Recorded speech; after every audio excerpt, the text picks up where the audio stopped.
And if you believe in what you're doing, you better own your work. You better understand the long tail payoff of your work, because nobody will market your work better than you, and you will be profoundly pissed off when somebody else is making their money 100 years from now. And for every author that's listening, make sure you look at Amazon, because the relatives of what's-his-face, who wrote the 7 Habits of Highly Effective whatever, they're the ones collecting checks on that, because that book is still hitting. So you want to be like Mariah Carey. She laughs all the way to the bank whenever Christmas rolls around because of that song. And so, I self-publish the audiobook. I have a tremendous partnership with Audible, where we create a lot of original content for them behind their paywall. And I self-published this book, and we destroyed it in sales the month of October. The #1 selling audiobook, period, hands down, of any book that was published, period. AP reported it. Everybody reported it. And then the New York Times comes out in November, and they ranked the top 10 audiobooks of the month of October, and they deliberately left me off. And when that happened, I punched the wall. I drank a gin martini. I lit up a joint. I called a couple friends and bitched. And I immediately got triggered, because I went right back to the experience of being a 9th grader on the tennis team and having the seniors throw a party, and I was the only 9th grader who wasn't involved. And so it triggered a very old pattern that I thought I had fucking gotten rid of, which is, I'm an outsider. Nobody likes me. I'm always having to sneak in. Why am I never invited? Why am I not part of the cool kids? Why am I not, it's that old stupid ass story that got triggered. And so of course this shit happens. It happens all the time. And I just happen to talk about it because I don't like feeling these things. And I find that just trying to shove it down makes the next time it happens get even bigger. And so I share this stuff because I think holding it in is what's creating a lot of anxiety and regret and upset and stuckness for people. We are all so the same. And the more that, I kind of share the ups and downs, I think the more people listen to the things that are working and try them out and tweak them for their own life. And look, if I can save anybody the heartache and the headaches I caused myself, that's a life well lived. If I can laugh at myself along the way, if I can punch a wall and drink a gin martini and then share with you like, okay, this, and then get out. Because how I got out of that, because I could have been in that cycle, the old Mel would have been there for a month. Everybody's out to get me. I never get recognized. Why even bother? It doesn't matter. And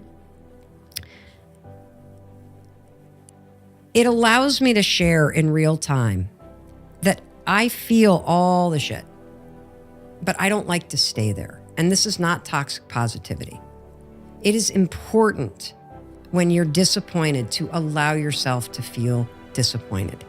It is important when you lose something to give yourself the grace to grieve for as long as you need to. It is important to have a good cry, to have a good scream, it's important to feel the highs and the lows. You're meant to feel it all. But you can shorten the length of time you stay down.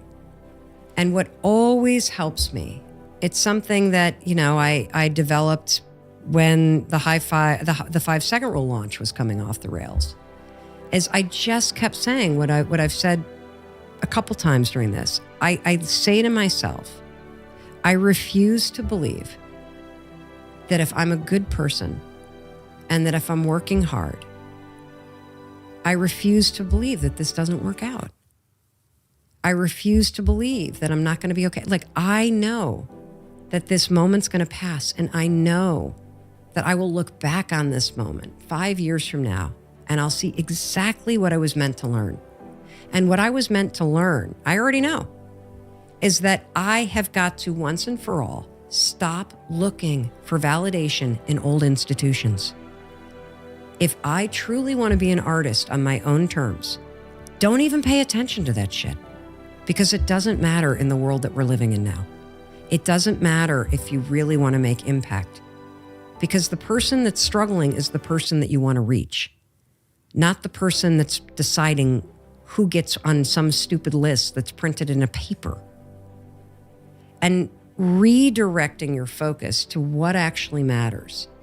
And the fact that you believe in your heart, that you got the mindset, you got the work ethic, you got the ability to figure this shit out and to keep going.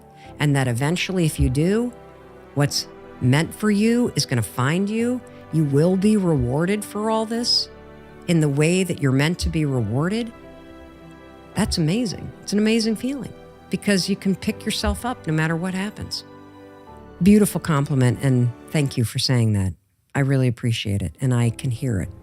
For the first time in my life, I can hear it. And you've also given me this like extraordinary insight that I just got.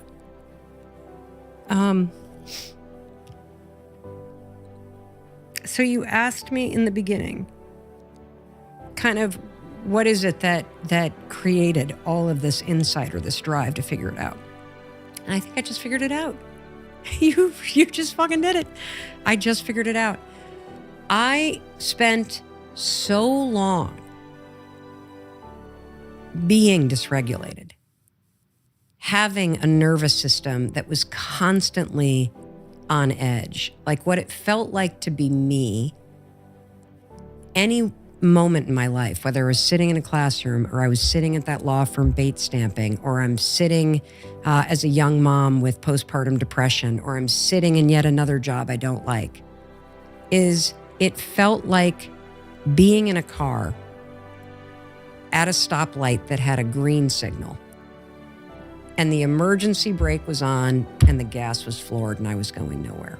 Like just the engine revved and the sense that I needed to go, but not being able to go. And when I finally started to get control of my own thinking, when I finally started to understand anxiety and how to quiet it in my mind and then how to quiet it in my body, when I finally got serious about understanding trauma and healing it in my nervous system first, through EMDR, through therapy, through guided MDMA sessions, I finally had the experience of being in my body and being safe and being okay. And I hadn't had that in a really long time. And